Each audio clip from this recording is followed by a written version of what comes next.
हुनुहुन्छ होला। म पनि एकदमै सन्चै छु र राम्रै छु।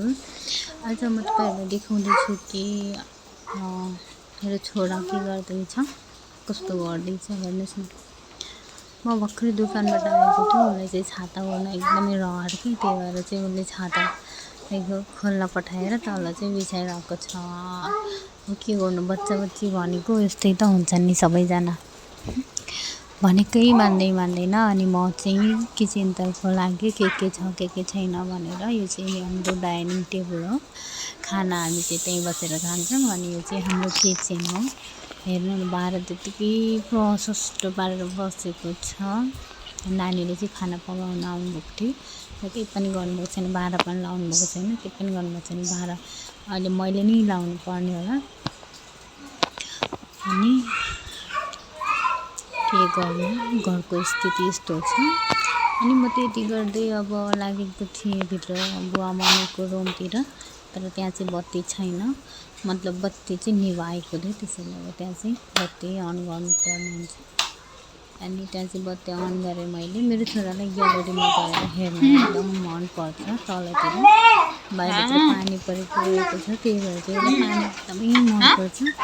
त्यही भएर ग्यालरीमा बसाल्दै भनेर कराइरहेको थियो। अनि त्यहाँ चाहिँ त्यहाँनिर चाहिँ मन्दिर छ, शिवजीको मन्दिर। मेरो चाहिँ त्यो मन्दिर देखेपछि मेरो छोराले फेरि ढोक्दैहाल्छ क्या। देख्नुहोस्, त्यहाँ ग्यालरीमा बस भनेर कति मसँग झगडा गरेको छ। उसले मानेन, उसको लगेर बसाउनुको लागि भित्र गएको, उसले मान्छ कि भनेर मानेन। मेरो छोरालाई पानी देखाइदिनु हो र क्या। यस्तो छ अवस्था।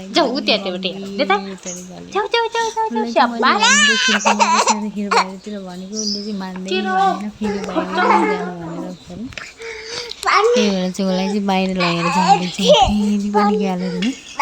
अच्छा, पानी बाहिर छ। बच्चा यस्तै जिद्दी त हुन्छ नि।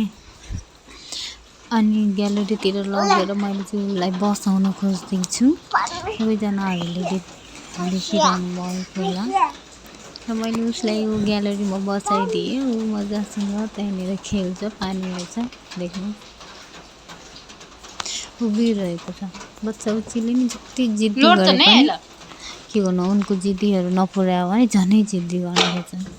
म चाहिँ खिड्की अलि उज्यालो देखिन्छ कि भनेर खिड्की खोल्न गएको थिएँ भित्र, लाइटको उज्यालो देखिन्छ कि भनेर। धेरै उज्यालो त देखिएन अलिअलि। अनि यो चाहिँ तलतिरको भ्यू हो। गरिसकेपछि त अब उसलाई चाहिँ पर्ने क्या, फेरि मान्नै पर्ने। उसले भनेको चाहिँ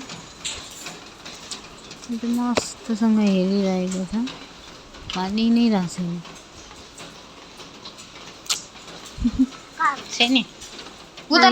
पछि त अब हामी फेरि पनि उसलाई लगेर रुमतिरै जानुपर्छ। फेरि पनि म रुमतर्फतिर लागेँ। एकछिन मेरो फेस पनि देखाइहालौँ कि भनेर चाहिँ यसो नदेखाएको। खासै राम्रो त छैन अलिअलि। फेरि पनि भेट्दै गरौँ। All bye by.